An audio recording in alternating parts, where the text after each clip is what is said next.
Is your marriage on the rocks? Do you believe it is over? Or have you asked yourself, how do we fight fair? How can we make decisions together without conflict? How can we develop real intimacy? Does my marriage matter? All these questions will be answered and more with the Marriage Matters podcast hosted by Minister Adrian C. Walker II. Tune in Tuesdays at 10 a.m. Pacific Time, and together we will destroy the back of divorce, because marriage does matter. Hello, and welcome to the Marriage Matters podcast hosted by myself, Minister Adrian Walker. So I'd like to first start out and ask you this question, or these questions rather. Does your marital house have a strong foundation? Do you use your words as building blocks or wrecking balls? Because words have power. So use the power for good. And today we're going to discuss building a foundation before and after the ideal. So let's start with our words, because death and life are in the power of the tongue. So here are 6 ways to use words in a positive way. So in marriage, the way you care for each other can speak volumes. Thank your spouse for the way they care for you. Wives, thank your husband for making you feel protected and loved. Husbands, thank your wives for the way they put you and your children first. Encourage one another. If you are a 2-career family, please encourage and support each other in your work lives. Husbands, if your wife has a big work project, like spring cleaning or something of that nature, pitch in and help out more. Help out around the house. Help with the kids. Wives, if your husband has to work late or bring work home, don't make him feel guilty or act in a passive-aggressive manner. After battling the world all day, the last thing anyone needs is to go to war at home. Both of you are contributing to the family. You all are on the same team. So wives, if you do not work outside the home, show understanding when your husband has work burdens. He feels a great responsibility to be a good provider. So the way you respond will either make him feel like a success or even a failure. Now the next thing is tone. I know this is kind of a little sketchy one for folks, but hey, tone is important. The way you sound and your body language can overshadow your words. So be especially careful in moments of conflict when you're not thinking as clearly or speaking as carefully. You and your spouse should be able to discuss everything, but always do it with mutual respect. Always come from a place with love.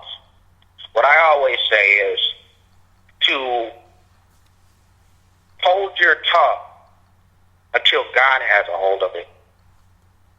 And it usually works.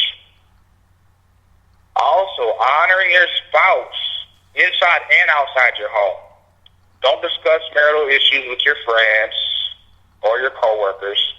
You're not the real Hollywood housewives or anything like that. So don't discuss that. Don't be messy. Honor your house. Don't disrespect your spouse in front of others or air out any dirty laundry in the public. It's not their business. And not everybody has your best interests. So if you must get wise counsel, find one trusted source and speak with them in confidence. Usually not a family member. From my past experiences, it doesn't really work out best when you involve family in that. So try to seek someone, a trusted, wise counsel source outside of that.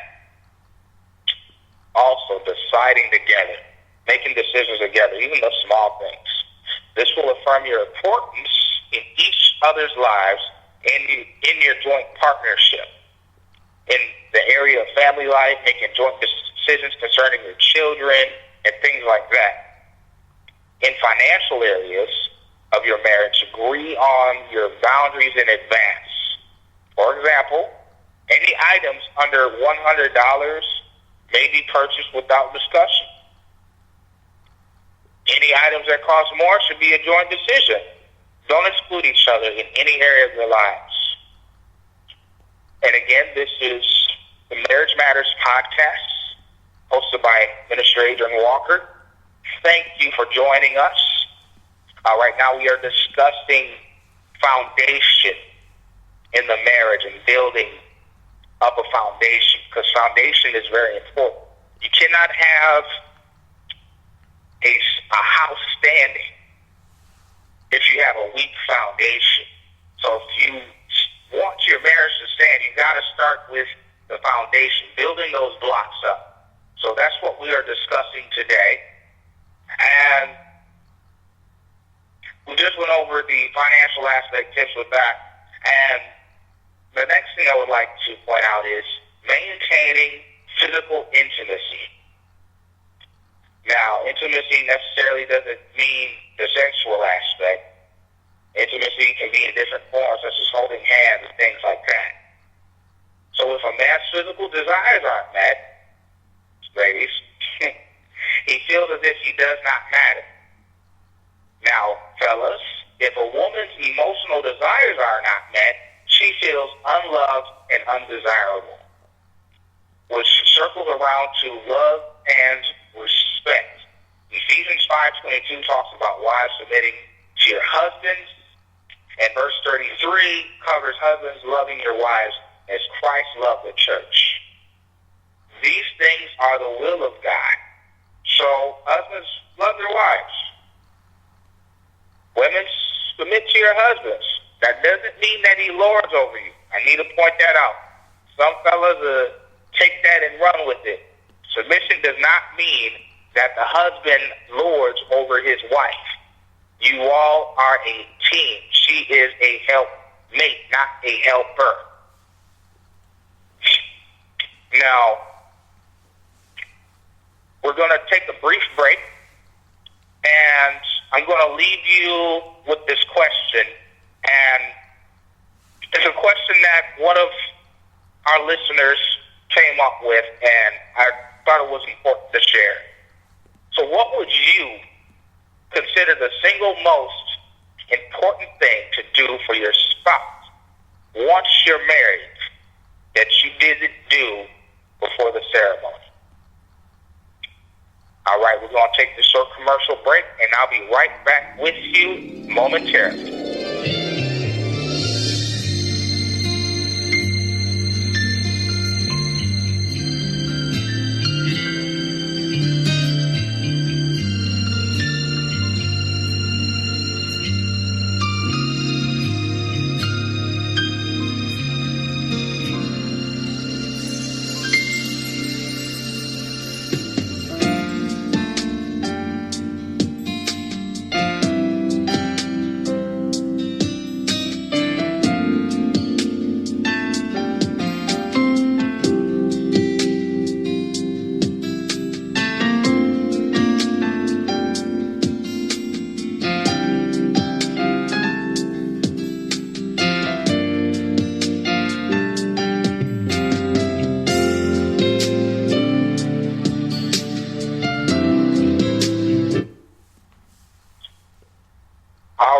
Welcome back. This is the Marriage Matters podcast, hosted by myself, Minister Adrian Walker. Again, thanks for listening in. We are covering foundation, what to do before and after the I do's, because foundation is important. All right, and before I left you all with a question. What would you consider the single most important thing to do for your spouse once you're married that you didn't do before the ceremony? I'd like to give a shout out to Paul at Primetime Barbershop, who came up with this out in San Diego. Now, I would have to say this. It should start regardless before the I do. Something that we most likely had done or do before we get to the point of walking down that aisle. Are you ready? It's simple, but people tend to forget it or lose it. Date your wife. Flirt with your husband. The single most thing that should continue on in a marriage. Again, this is something that usually is done before you walk down that aisle. If not, hey, more power to you. But dating your wife and flirting with your husband, continue to do this even to your last breath. Show them that love. Show them that respect. It's very much needed. It keeps the flames going, that spark igniting. Now, alongside with that, I do have a few tips for our listeners that could help along the run with some of these things surrounding that question that he sent out, and even those who are in the process of getting there. The first one is support. Now, when you put that ring on her finger, you immediately became a team. Your goals, dreams, and wishes all of the sudden become both of your goals, dreams, and wishes. So support her and give her strength. Let her know you're proud of her and believe in her. This also means to help her achieve her goals. Be there for her when she has a hard day. Be that shoulder to cry on and those wings to make her fly. Next thing is compliments. Now, who doesn't like a little compliment? Even if you think she already knows that she's pretty, beautiful, tell her anyway. Even if you think she already knows that she looks amazing in her outfit, tell her anyway. Even if she doesn't have time to get ready and looks like a hot mess, yes, I will not ever tell my wife that. When you get home from work, tell her she's beautiful. You look great. You look amazing. Tell her she still looks amazing to you. Women love. No, not just love. They need to hear things like this. We are always comparing our bodies, hairs, nails, and clothes with other women around us. I'm not a woman. It is always nice to hear. Women always say this is always nice to hear from the man of their dreams how good they look. As we are their husband, we have the opportunity to make her confident and boost that confidence 100%. The next thing is recognition. Every woman likes to hear that you recognize everything she has done. Say thank you. When she cleans the house or puts your clothes away, thank you. Tell her what a great job she did at work or what a fun mom she is for your children. Let her know that you notice all of the little and big things that she does. I can tell you from firsthand experience the appreciation that one gives. And this goes both ways. Appreciation means a lot, even if it's little things. Because you don't want anyone to feel, you cannot assume that they know that you are thankful. Sometimes that little, sudden, random, thank you for doing this, thank you for doing that. You're showing appreciation. It's an action word. Show that you're appreciative. Again, this is the Marriage Matters podcast. Thanks for listening. This is Adrian Walker. We are discussing the foundation, building a foundation, what to do before and after the I do's. Now, the next tip is being a listener. And I know I'm a man. It's kind of hard we just don't listen. Plain and simple. We have selective hearing. And I'm sure almost every woman around listening can attest to that. But bad days will come, so let me tell you a little secret about ladies. Sometimes they just want to talk. they just want to tell you all about their day and the drama and the crazy things and all that happened. Sit there and listen. Let them vent. I'm going to say that again. Sit there and listen. Let them vent. Oftentimes, we as husbands will come home and we'll talk for 30 minutes or more, and then we'll stop and say, well, how are you? And we'll look and smile, and that is when we realize that we talk way too much. But listen. And don't only listen with your ears.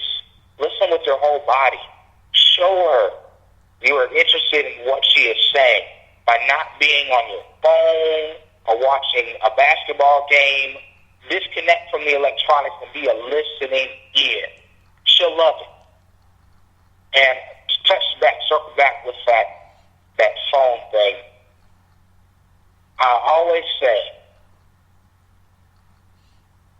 put the phones down. Give your spouse the attention and not your phone.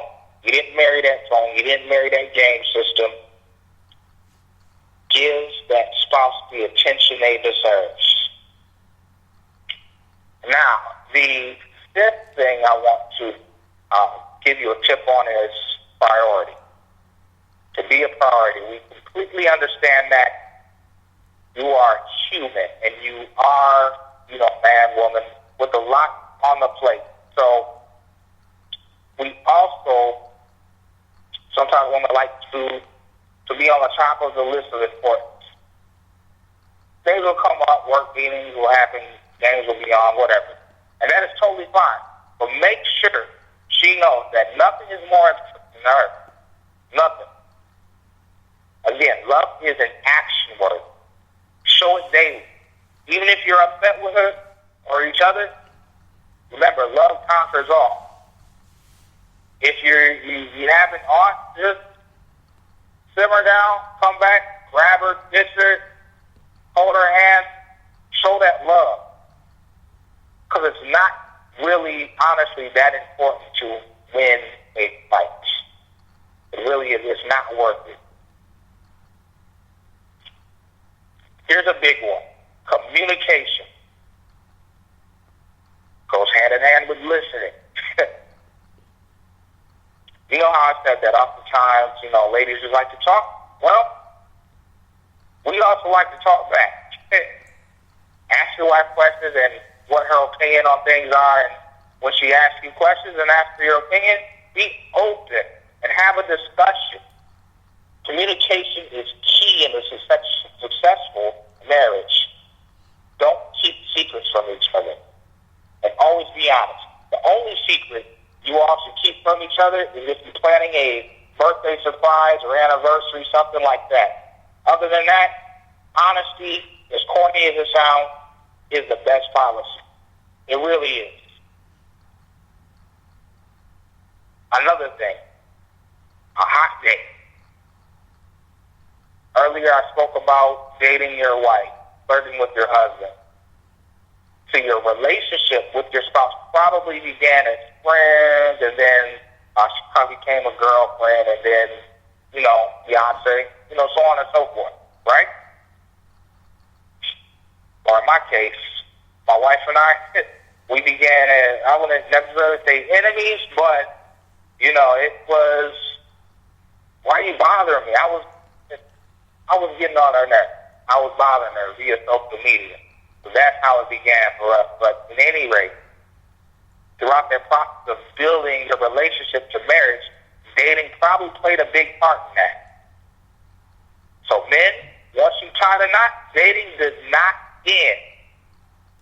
Your wife would love for you to take her out to a nice dinner, movie, walk in the park, something like that. She would love for you to take her to a fun activity, anything outside of the norm, outside of your daily life or schedule. You can check out a few other articles about dating for every budget and how that works and everything like that. So the resources are out there. Just make the initiative, take the initiative, and date your wife. Another thing, best friends. a best friend. We all want one, men and women. That person you can tell everything to. That person you can laugh until you cry with. That person you can call and just say hi and rely on. That person that will always make you feel better. So be that for her. Be that for her. Also, we want to be an example. You always want to marry someone that brings out the very best in you. A person that makes you become better, stronger and happier. Believe it or not, us men tend to forget that. But women look up to us.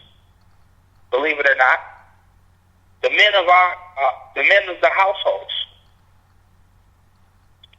Women tend to notice the way we live, the way we treat our children, the way we work hard, the way we pray, the way we spend our free time, if we ever have any. But you know what I'm saying? So always do what's right. There's always someone watching, even outside of the home. Always do right and help lead your family on the right path to happiness in life. I'm going to say that again. Be a leader. Be the head of the house. Be that stand-up person that you need to be. Be that example for your wife and children. There's so many crazy things going on in this nation to allow, let's put it this way, these young men, they're dying, these young African-American men, they're dying, they're being shot. But we're the leaders. We're the leaders of the house. Stand up. Be that leader. Again, this is Marriage Matters podcast, and we thank you so much for listening. We have a couple people that have actually sent in questions and everything. I do have one more question I would like to throw out there from a woman by the name of Carly out east. Not sure if it's Jersey or New York, but she's out east. And came up with a good question, and I could not pass it up because it's real. And she asks, how can a marriage endure through illnesses like cancer, that sickness and health is very real? Not every marriage has survived a catastrophic life-altering diagnosis. So the question is how can a marriage endure that? Have you sat there and honestly thought through the sickness and in health? Like, what does that really mean? Am I committed to that sickness part? A lot of times we do not think about the sickness. That part of the vows, we don't think about it. But as Carly stated, it is very real. So to endure this, the answer I have is through God. That's how it can be endured. And this is why. God is the only one that can heal your spouse and give you the strength to endure what is to come. If our spouse suffers from a physical sickness, it can manifest itself through an endless number of symptoms. If a spouse is diagnosed with cancer, they may suffer from nausea, pain, weakness throughout their body, anything. It may require use of chemotherapy or radiation, which could result in physical changes in the way your spouse appears. That could be tough. They may lose all of their hair. They may lose their weight. It may affect the way your spouse may treat you even, because they have no strength or energy to meet your needs. Just take a moment and picture that. Through sickness and in health. They may treat you rudely and say things that they wouldn't normally say as a loving and healthy spouse. Now, if a spouse has surgery or even kidney issues, anything. It may require the other spouse to carry a larger portion of the load, the day-to-day household duties. Are you ready for that? It is burdensome for one spouse to do more, but they understand their spouse is sick, and they want to honor commitment to endure in the relationship. They don't help and assist their spouse with the motives that they will be returning the favor at a later time or anything like that. Marriage isn't a give and take. It's give. So they realize this. And they do it out of love and commitment. A spouse doesn't change a bad pan because it's fun. It's nasty. They don't do it because it's fun. They do it out of love and commitment to their spouse. They want to be there for their spouse through the sickness as well as the health part. But when that sickness arises,